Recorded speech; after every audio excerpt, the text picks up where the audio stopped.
Mantan Menkominfo Joni Plate divonis 15 tahun penjara dalam kasus korupsi proyek pengadaan BTS Kominfo yang merugikan negara sebesar 6 triliun rupiah. Malam ini kita akan membahasnya dengan Guru Besar Hukum Pidana UPH Jamin Ginting. Selamat malam Prof. Jamin.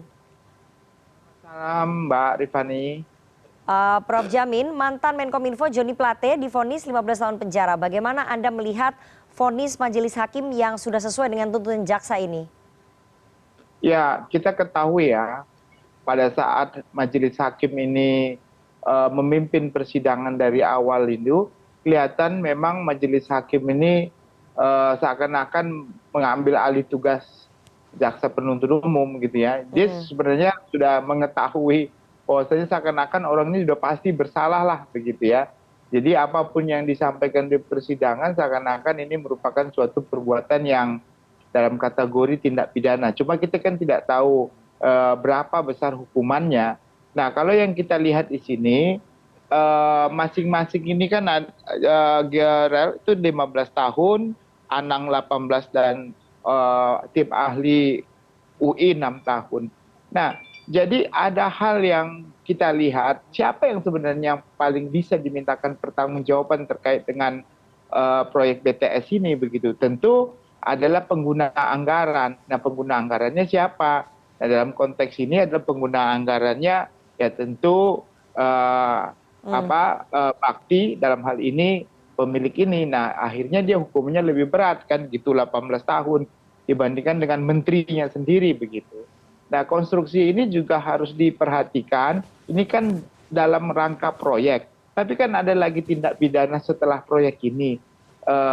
Berjalan ada permintaan uang terhadap Bakti sendiri ya, terhadap Anang dan rekan-rekannya. Kita tahu ada beberapa menteri kita tahu yang kelihatannya mungkin juga pernah berhubungan yang sudah disebut dan sudah pernah diperiksa ya. Ada aliran dana 25 miliar contohnya. Nah, ini bagaimana tindak lanjutnya untuk selanjutnya dan juga orang-orang yang memang kita ketahui belakangan juga dimintakan pertanggungjawaban pidana. Saya kira ini bukan hanya sampai di sini saja kelihatannya. Ini akan berlanjut lagi ke tersangka lainnya. Baik. Begitu. Oke, kerugian negara dalam kasus ini sebesar hampir 6-8 triliun rupiah. Tapi Joni Plate hanya diminta membayar uang pengganti 15 miliar 500 juta rupiah. Pak Jamin, apakah ini tidak timpang ya?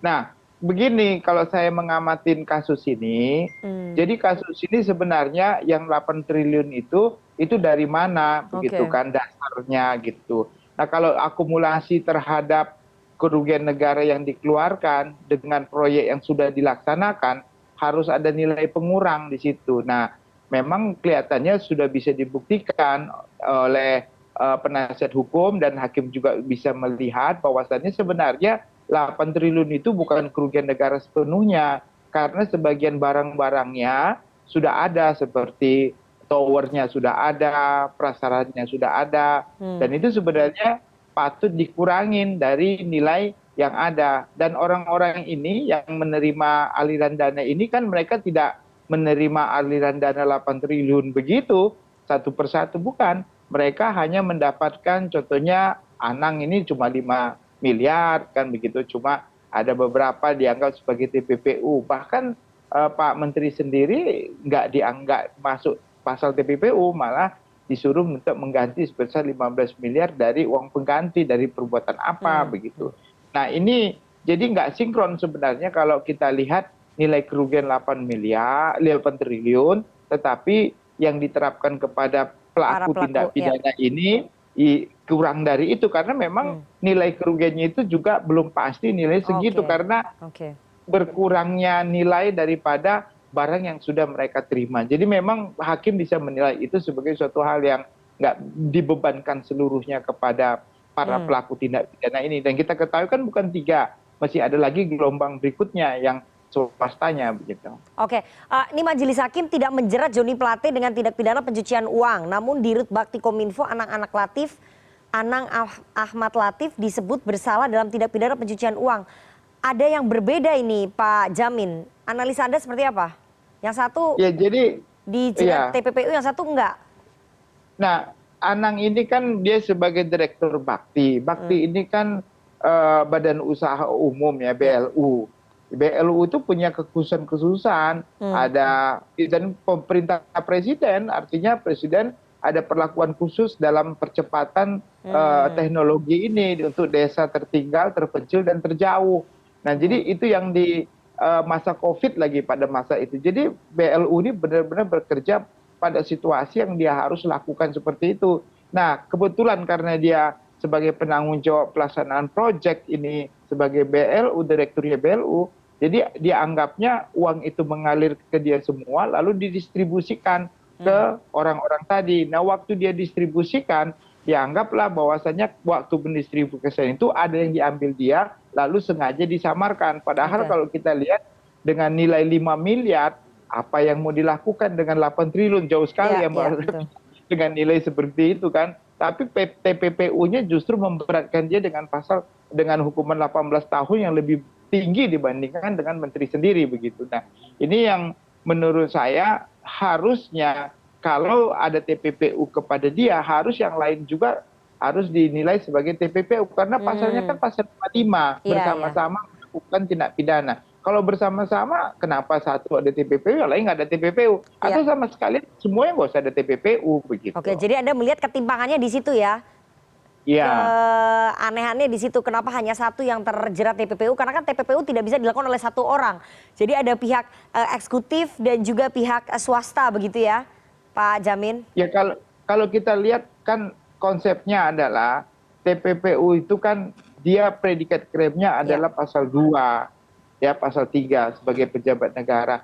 Lalu dia sengaja untuk menyamarkan seorang direktur bakti dalam hal ini Anang ini, dia kan bertanggung jawab kepada dia hanya pengelola, setelah itu disalurkan.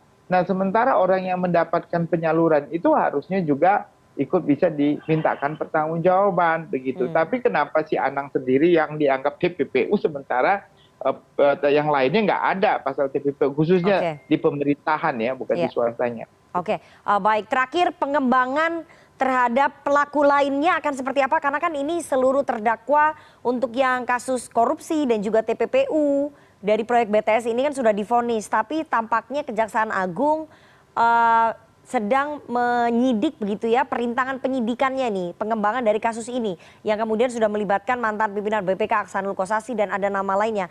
Apakah kemudian ini mestinya dikembangkan lagi? Ya, saya kira banyak sekali. Salah satu ya? kemarin pertanyaannya adalah yang paling mendasar uang 25 miliar.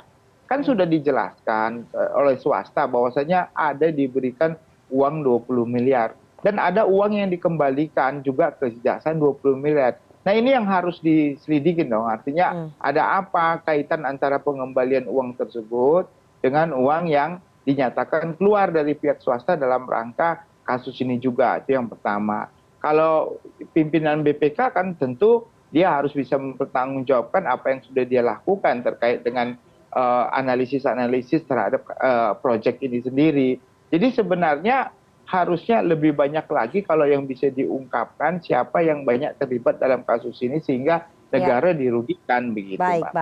Baik, kita tunggu nanti pengembangan penyidikan dari Kejaksaan Agung karena di amar putusannya tampaknya dari Majelis Hakim memasukkan aliran uang ya untuk kasus perintangan penyidikan. Nanti kita akan lihat seperti apa. Terima kasih Guru Besar Hukum Pidana UPH Jamin Ginting atas penjelasannya kepada CNN Indonesia Newsroom malam hari ini. Saya selalu Pak Jamin.